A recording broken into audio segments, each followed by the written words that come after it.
Hello and welcome to this edition of Spokane Talks. I'm Mike Fitzsimmons, and Let's Talk is now focusing on politics, and Jenny Graham is our guest this morning, and she is a legislator from the 6th Legislative District and is running as the incumbent for position number 2 in the 6th. We were just discussing, Jenny, welcome first of all. We were just discussing where your representation is, and it's basically out from almost, the central west portion of the city of Spokane out to the West Plains through Cheney and south down around Espanola and all that sort of thing, right? And South Hill. So you represent an urban and a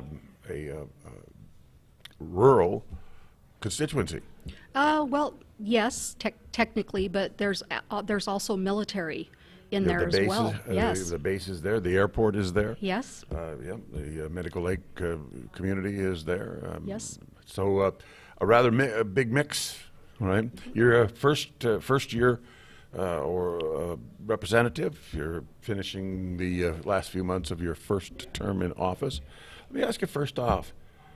What do you know now, having been a representative for a period of 3/4 of a term, that you didn't know when you actually won the office? Well, what I know now are when I was first running for office and I was coming to the constituents, to their doors, they had questions for me. So I've had the opportunity now over these last 2 sessions to ask those questions and learn, there's a lot, there's a lot that you have to learn when you move into that position, and you're learning it at a really, really fast pace. There's protocol, there's rules, guidelines, people that, that who is involved with what specific issue. And, to be honest with you, there have, over the last 2 sessions, it wasn't unusual at the end of the session to take the bills, the books that we would have that had all of the bills, all of the legislation that had been coming through, and have 3 good piles like this of books with nothing but bills in them. And these are all things that we have to keep an eye on. You are constantly reading, you are constantly learning, and asking questions. And for me, it was important to be able to ask the questions on both sides of an issue, because that's how you get to a good decision that's fair on issues that affect everybody in the 6th district. You are going to be, if reelected, brought back into a atmosphere wherein the majority is Democrat in the House, Democrat in the Senate, and a Democratic governor. Now that could change, but at least at the moment, it appears as though the odds are against it changing materially through this particular election. And thus, you also represent a constituency that is east of the Cascades, where the seat of power is west of the Cascades. Several of the counties west of the Cascades oftentimes vote Democratic and have produced that majority we're talking about over there. And the interests are variable. Some are perhaps synergistic to some degree, but for the most part, they're very different. So how do you, as a minority representative, deal with that and get things done? Well, perfect example of that. It depends on obviously what the issues are. You try, or at least I do, it goes back to understanding both sides of an issue, and you try really hard to find out, well, where are the issues that both sides can agree on, and what are the sticking points, and what are possible options for being able to move around those where we can come to agreement. The first bill that I was able to get passed as a freshman was one that dealt with post-traumatic stress, and this is for firefighters, law enforcement, first responders, and sadly we had more of them committing suicide than dying by their than dying in the field. And that's sad, and post-traumatic stress is real. So I was really very proud to be able to partner with Representative Lovick. And I was the prime sponsor of the bill. He was a co-sponsor. And, you know, we were able to pass that legislation for mental health reform bipartisan. And it was unanimous. So there are so many other bills that we have been able to work on, reform as far as Excelsior is in the 6th District.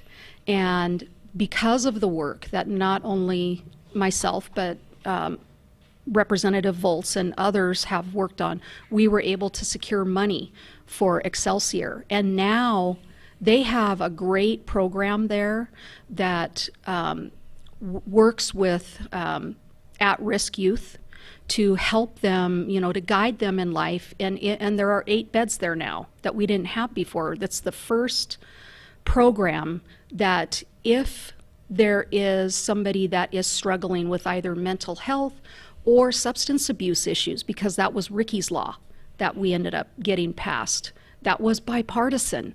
So it can be done. Now if there's a family that is struggling, a doctor, counselor, they can work to get that person into the care that they need, rather than them just continually being let out. And somebody that has those issues, they're going to do what's the easiest thing to do, which is not to do treatment. So the fact that we can now have some tools, you know, under our belt to help work with them, to help guide them in the right direction, I know that that is something that the 6th District has been hungry for. And it's something that's very important to me. And I'm looking forward to continuing to work on more of those issues coming up. We were able to get money for law enforcement. And because I'm the rep that I am, I actually take the time to go on the ride-alongs with the police department, the fire department, offered to pull shifts at the hospital so that I could be at the ground level and see how all of these are interacting with each other. And that gives me a good sense of what they're struggling with and what I can do as a state representative to work for those changes. So given what's going on right now with law enforcement reform, I've been able to watch when there is somebody that is having distress, whether it's mental health or substance abuse, and the police officer is involved, but they also have a mental health counselor that they work together for the best possible outcome. And that, to me, was priceless to be able to see that in action. And I've actually been in the district at one of the schools for a tour and spending a few days. It was a job shadow with the principal.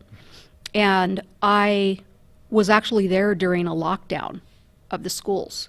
There was an individual that it turned out to be a BB gun, but still I had a chance to see how the school reacted at that particular time. And I've got so many more stories, you know, that I can talk about because of the fact that this is full time for me.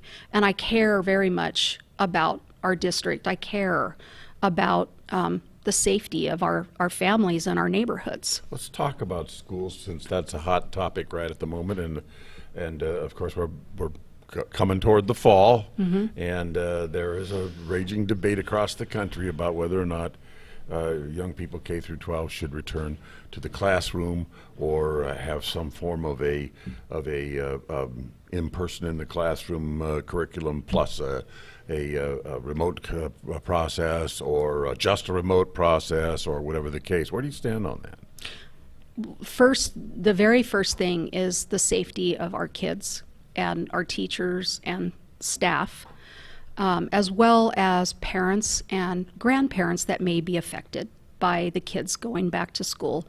We have some very definite, a lot of long hours ahead of us, and a lot of hard work working on this particular issue. And I personally don't take anything off the table when it comes to figuring out what the solution for Washington State is going to be going forward.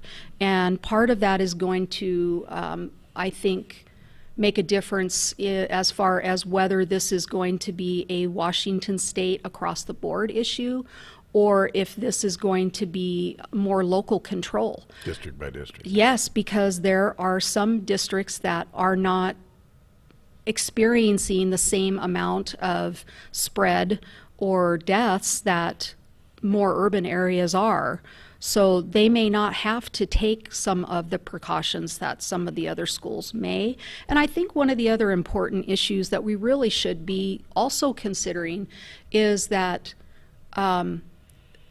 we're not the first ones to consider the kids going back to school. There are multiple, like the last that I understand was there were 22 other countries that have already bridged this, and they're just as concerned about their children and loved ones and their kids' education, which face-to-face is very definitely important. There are so many things that are connected to that. I mean, I am so proud, though, of our teachers and our community that they've come together to do the best that they can under the circumstances with the information that we've had up until this point to continue moving forward with our education.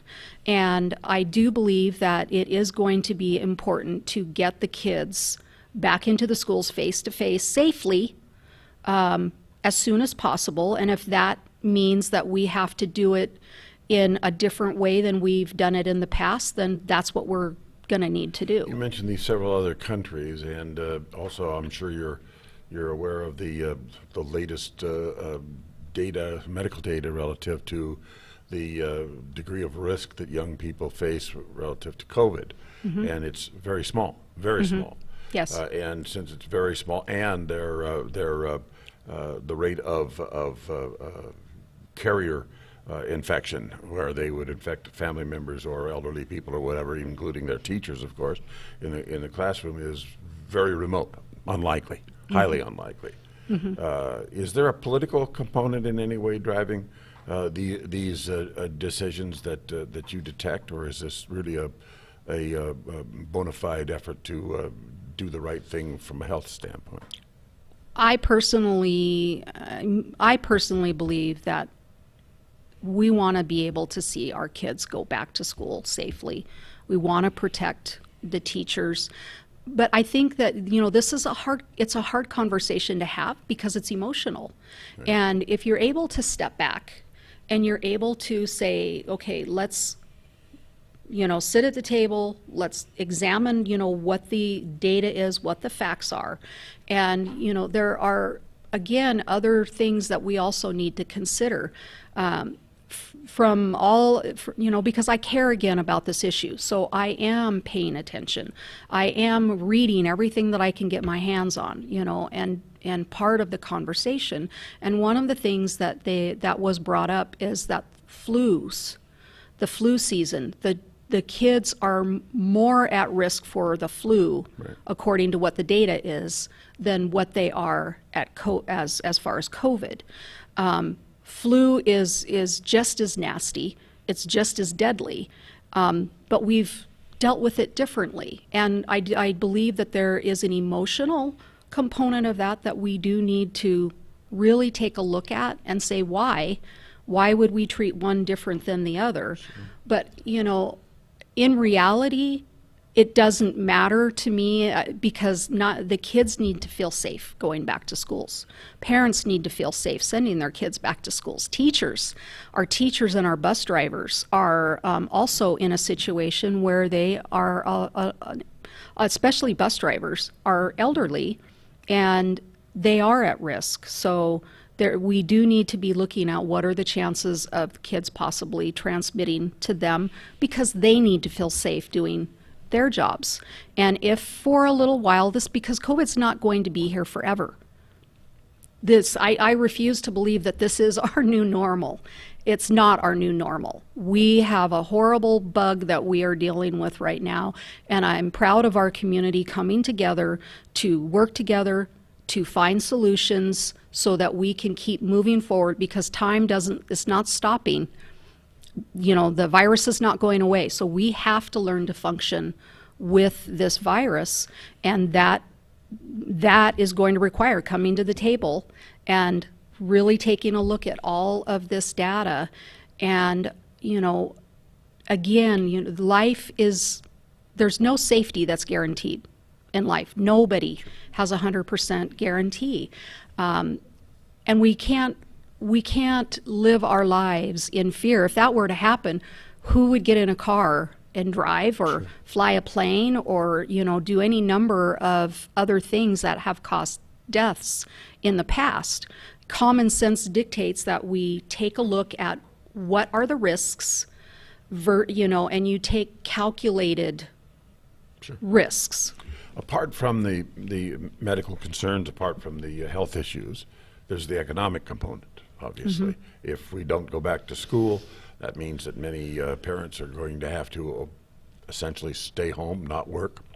And already we've had a lot of Washington State workers at home, people who work in various industries for some periods of time now. The economy is in a weakened condition as a result of that.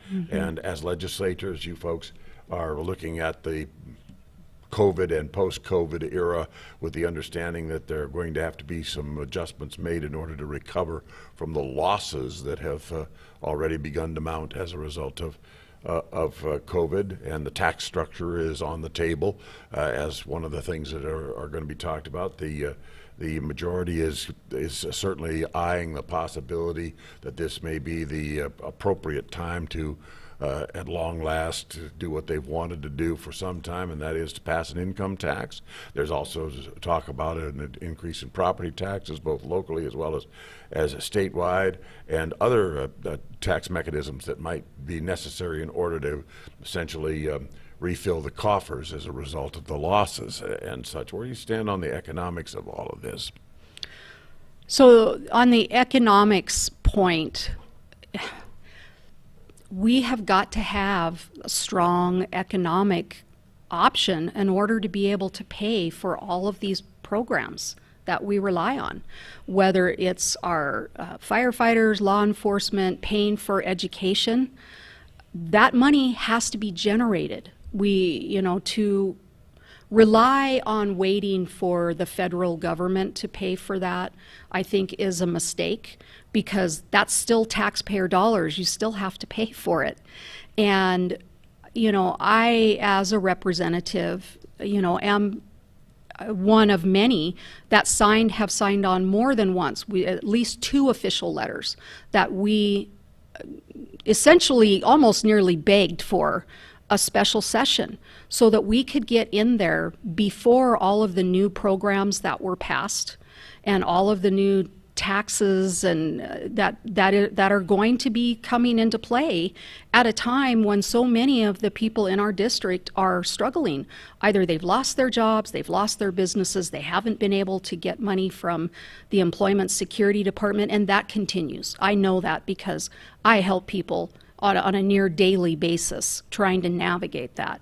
And it is really tough to hear that, because of the fact that I, am at the ground level of this and seeing, I go to bed at night, with the memories of the calls and the stories of the people that are suffering, and have the very clear understanding that unless we are able to get our jobs up and going, and do something in a proactive way, not to just get the jobs up and going, because the businesses that are already lost, you're not going to turn on a light switch and those businesses, we get them back again. That is happening more and more and more every day. So the longer that we let this go on, the harder that it's going to be. If we were to look at this in a different way and give the businesses that are struggling a tax break, maybe with the B&O tax that was passed, or any future jobs taxes that they're looking, that have already passed, or in the city council, they have passed, basically a jobs tax. And I know that there is a representative that's working at the state level right now to do the same thing across the state. So that's businesses now that will have to pay a tax on their workers, and it's wrong to tax jobs. Even in Seattle, the people in Seattle reacted very vociferously and said, no, we are tired of being taxed to death. Taxes have increased since 2013 over 70%. And that's without now the taxes that have just been passed. And now you're talking about a state income tax, you're talking about a capital gains income tax, you're talking about low carbon fuel standard taxes. We can't tax our way out of this problem. We are going to have to look at ways to generate income which creates that tax base. And we have to work our way out of this. Not tax, we have to work our way out of this, and we can. But we have to, as part of that strategy, work our way out of this, attract obviously new business to the state, new business to your district. You have a lot of things to offer in the 6th district. You have the airport, you have the Interstate 90 corridor, you have the rail out there, you have good education systems here at Washington State University, Gonzaga, Whitworth, the good community college system, good K through 12 systems. You've got all the things that outside employers look at and say, that's a place I'd like to go. But then when they take a look at the state's tax structure, that tends to be on the liability side of the ledger, and they're looking for a state that has all those niceties, but not all those liabilities. And how are we going to attract folks here in the post-COVID era if indeed we're going to have so many tax vehicles at work here that they can't see how they can make it, especially the B&O? Well, again, this is something that we are going to have to understand, that we can't tax our way out of this. And but the majority in Olympia thinks we can. Well, the majority party, okay, the majority party, but that's not the majority of, I believe, Washington State, and especially if you are a small business that's gone out of business or trying to start a business, or sadly, the businesses that, we are losing. There are businesses that I know of, at least 2 very large trucking companies that have left. And when they left, they took that tax base with them, they took those jobs with them. And, we are going to pay a really, really tough price if we continue going down this road where it's too hard for businesses to stay in business. And without those businesses, where do the jobs come from? I mean, it's not hard now to look at what's happened, because COVID, I believe, is teaching us a very valuable lesson, that because of COVID, we have had businesses that have shut down. And what happened in that case? Business owners were told, you cannot go to work and to pay, to feed your children and to pay your bills because of COVID. And if you do, you can be fined, we'll take your license, or you could possibly go to jail. So what happened? Was that wrong thinking, by the way? Did the governor do the right thing or the wrong thing in that regard? I believe in the beginning of this, we absolutely made the right decision in being careful, in being cautious. We have more information now that I believe, does require us to really start taking some steps. And we know that we can safely open. If we were able to, in the middle of the worst part of COVID, have stores like Costco and Lowe's and all of these big box stores open, where you had hundreds of people in and out, hundreds of people in the parking lot using facilities, wearing masks, we were able to do that, and yet the death count lowered. So if we can do that, I mean, that shows that why couldn't a small business do exactly the same? Right. See, this is what I'm telling you. The majority of people that I am speaking to, aside from the fear part, which is rational, and it's reasonable to be afraid right now. But we can't continue to stay like this. I mean, we've gotten now to a point where the jobs are absolutely vital, and we've got to make it easier for the businesses to either continue or start up. And I believe that we as Washingtonians, as community members, are going to decide whether we come out of this and we are healthy and we are profitable again, or if fear rules us and determines that we just keep waiting to see, we can't wait this virus out. So over the top of all this, we have all this civil unrest now occurring in the country, and it's occurred in the state of Washington. It seems as though at any time disruption could happen in the streets virtually without warning. And there is this effort to try to defund law enforcement. Where do you stand on that? Is that a rational approach to dealing with the complaints that folks have been expressing in some of these protests to basically gut police departments? Mm-hmm. So the first thing that I will say is that as a legislator, it's my job to listen. And it's my job to listen to, again, both sides of these issues. And public safety is something that I've dealt with for decades. As far as defunding our police department, I do not support that.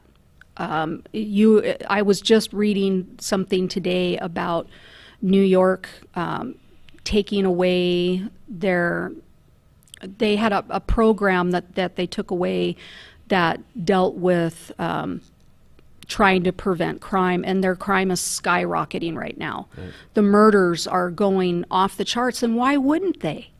Why wouldn't they, if you are putting out the message that you can pretty much do whatever it is you want and there's not going to be any consequences?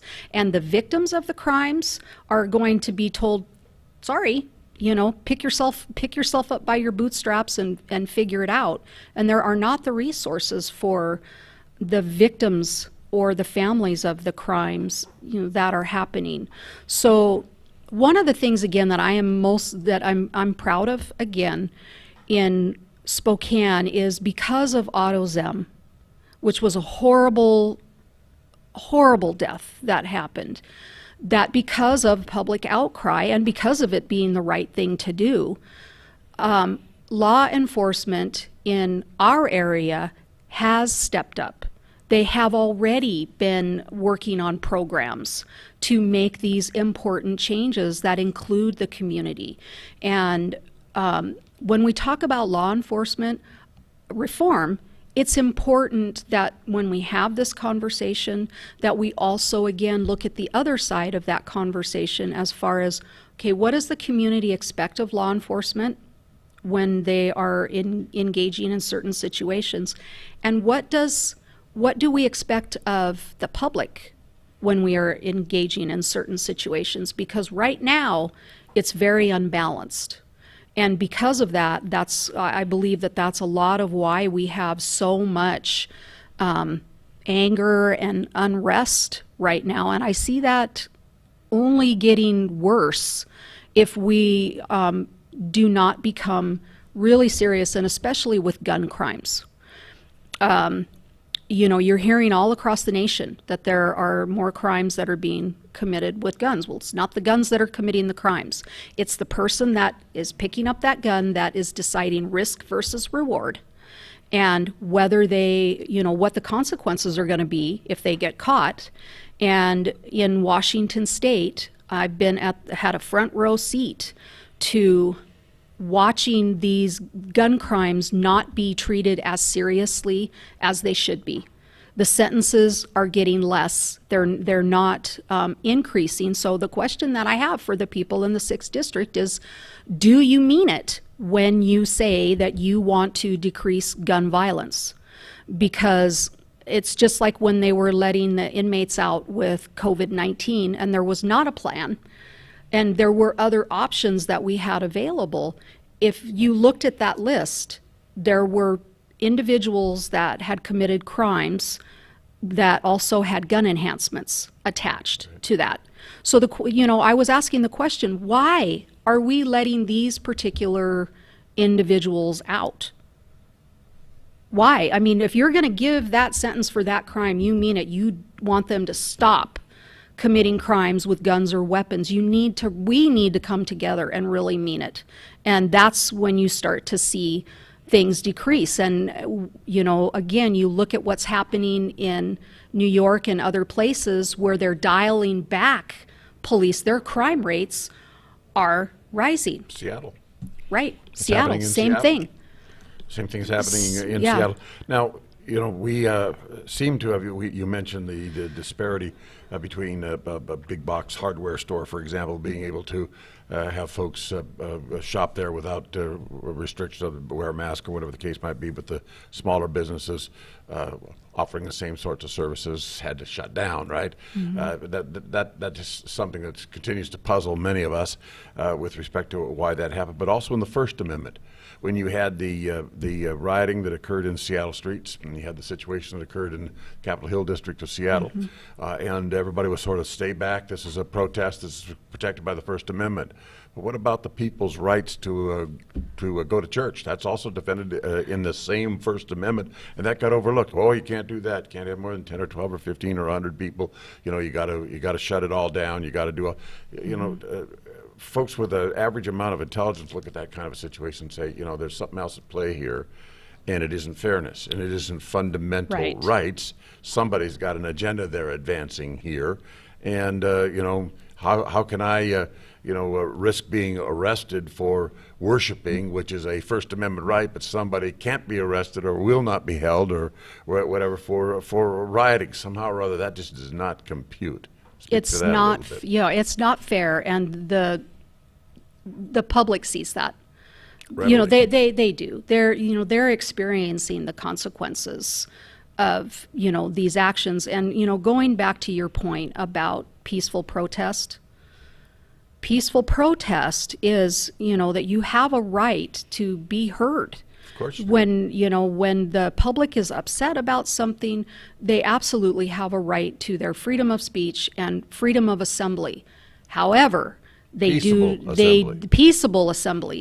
That does not guarantee them the right to riot, to vandalize public property, private property, hurt other individuals. That's where that peaceful protest ends.